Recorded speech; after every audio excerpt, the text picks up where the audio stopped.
Eh bien, j'ai toujours aimé la montre. Étant jeune adolescent, teenager, je passais rarement devant un magasin d'horlogerie sans m'y intéresser. Une montre fiable, qualitative. Il y a deux aspects dans la montre, et c'est ce qui en fait l'intérêt. C'est le design, qui est une chose, et la technique. Alors ce mariage technique-design, design-technique, ça rend vraiment le produit extrêmement captivant, intéressant.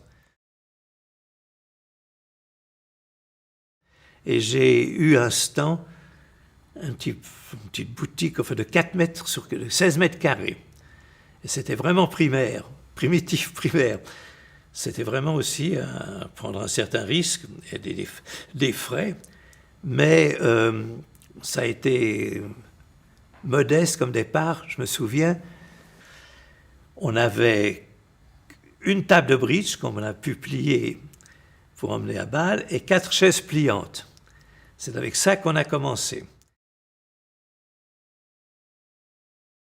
Tout ce qui est horlogerie, bijouterie, moi particulièrement l'horlogerie, c'est vraiment une belle matière où on peut s'investir et se réjouir tous les jours.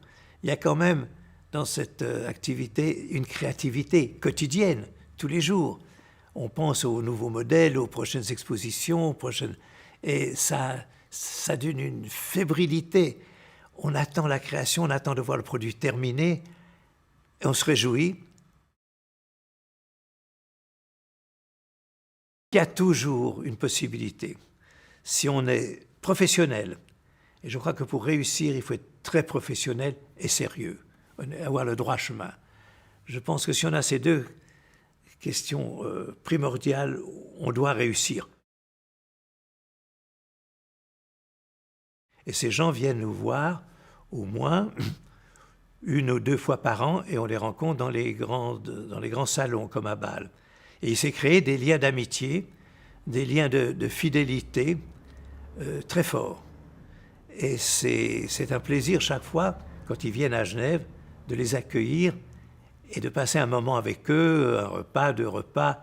Ce sont des liens très forts.